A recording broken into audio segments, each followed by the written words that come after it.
Good morning, vinyl community. How you doing? Your Vicar of Vinyl back with you on Sunday morning, October 24th.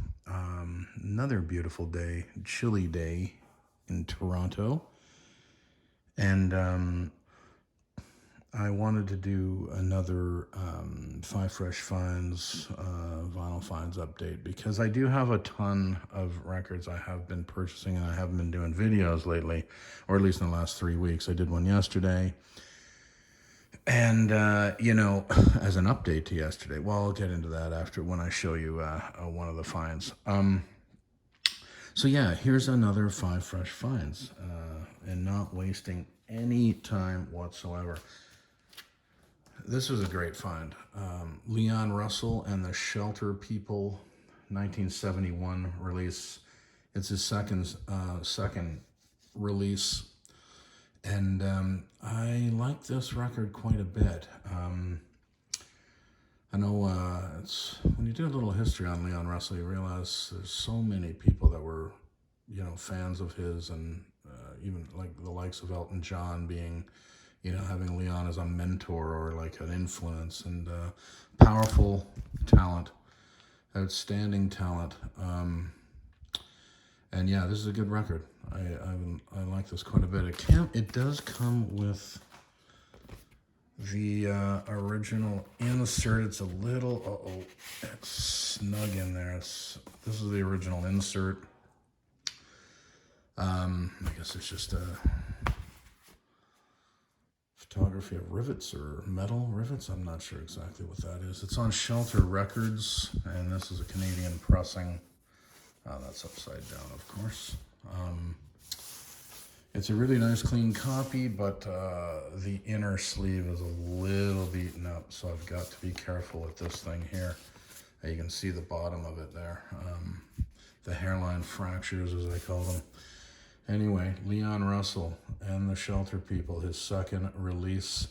Stoked to have found this, and yeah, that starts off the first fresh find. And to be honest with you, these aren't as fresh as the title claims. These are probably months old that I haven't been keeping up on in terms of what I've found lately. Okay. Moving on to the second record I wanted to talk about, the Cars Candio. Again, it's their second release, and from 1979. Now, funny, I picked this up unwittingly, or not remembering that I had already purchased it months and months ago. So I think I grabbed this about a month and a half ago, and I already have a copy of it, but I haven't done a vinyl update on it. But the difference, though, is, let's go into the insert sleeve. Great, I mean, phenomenal. The spine is outstanding. Original insert in it, and it's the cardboard version, not the paper. So this one, Canadian pressing, this is the cardboard insert, and the one I bought a number of months ago has the paper insert. So now I have both. Maybe I'll sell the other one. Maybe I won't. Great record. I've never owned this before. I do love the Cars. I just never owned Candio before, which is kind of shocking, and now I have two of them. So Candio, second record by the Cars, 1979. Glad to have found this beauty. Okay. Oh, and what I wanted to mention was, yesterday I did a vinyl update, and I think the last record I showed was Daryl Hall and John Oates, Beauty on a Back Street. Well, lo and behold, digging through another pile I have here, I already have that record. So again, I have two copies of these. I really do have to start going through and cataloging these new purchases, because now I'm double buying them when I see them. Anyway, the third fresh find for today. Iron Maiden, Somewhere in Time. This is their 1986 release. It's their sixth studio record, an outstanding Maiden record. I think I've mentioned this in the past. I did pay I don't know, I think it was $22 off a private seller. I didn't find this in the store. So that's not too bad at all. And I'm going to open this up here. Take it out of the plastic. A Canadian pressing, comes with the original inner, which is fabulous, in great shape. There are no hairline fractures. Great shot of the boys there in the band.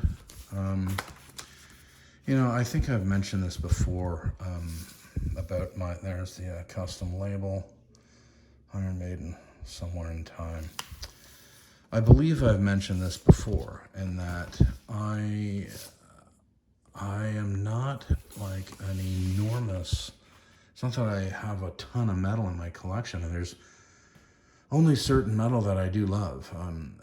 I just don't know enough about the genre, and I haven't really dug into a lot of the bands, but Maiden is my youth, and Sabbath is my youth.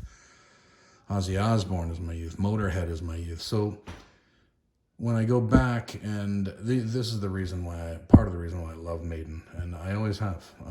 They're just one of those bands. Fantastic, great songwriting. It's melodic metal, you know. It's and that's kind of metal I love. This cover has all the a lot of hints to past records in the artwork here, you know. And if you look close enough, you'll see the other records represented. But anyway, Iron Maiden, 6th record, Somewhere in Time from 1986. Fantastic. Glad to have found it. Okay. The 4th one I wanted to discuss, or at least talk about. Steve Earle and the Dukes, Exit O. This is his 2nd record from 1987. This is a US pressing that I found. It does not have an insert, a custom insert. This is the bulk of the credits and the lyrics on the back, and the song listing up there. Yeah, this is a great record. This is kind of when, you know, the full country of Steve Earle. This is kind of the last record that he did, which was, you know, all or full-on country, and before he introduced more of a rock and roll theme into his country, which was great as well. So yeah, there's the record. There is no inner, as mentioned. MCA, US pressing. It's in fantastic condition, and super pleased I found this, because I've been really building up the Steve Earle collection. Not, I mean, really. I think I have 3 or 4 now, but looking for them all the time. So glad to have found that one, and it's a great record. So I'm happy about that. Nowhere Road, sweet little 66, fantastic stuff. All right. And the 5th for today, Kate Bush, The Dreaming. I don't really need to say much about this record. It's fantastic. Kind of wasn't initially regarded that way, but in retrospective write-ups about it, it is, they finally got it. It's just Kate. There's nothing Kate did that isn't fabulous. I love everything she did, so I'm very happy to have found The Dreaming. I think this is my fifth LP, a 5th vinyl, and 1 Ariel I have on CD. It comes with this inner is all you get. It is a custom inner, but it's plastic. It's not a paper or cardboard inner sleeve, so it's not the best. And I think this is a Canadian pressing. I'm not sure. I'd love to hear if anyone else, if the US is the same way, that has this inner sleeve that's just, oh, I hit the thing, there's the custom label on EMI. But yeah, Kate Bush, The Dreaming, fantastic record by Kate. And from what year is this? 1984, 85, 84. because Hounds of Love followed this, I believe, in '85, which I still have to find on vinyl. Hounds of Love, I got to keep an eye out for that. Anyway, Kate Bush, The Dreaming, fifth and final fresh find of the day. Hope you're all having a great day, vinyl community, and hope your weekend was fabulous. The Vicar of Vinyl has got to go.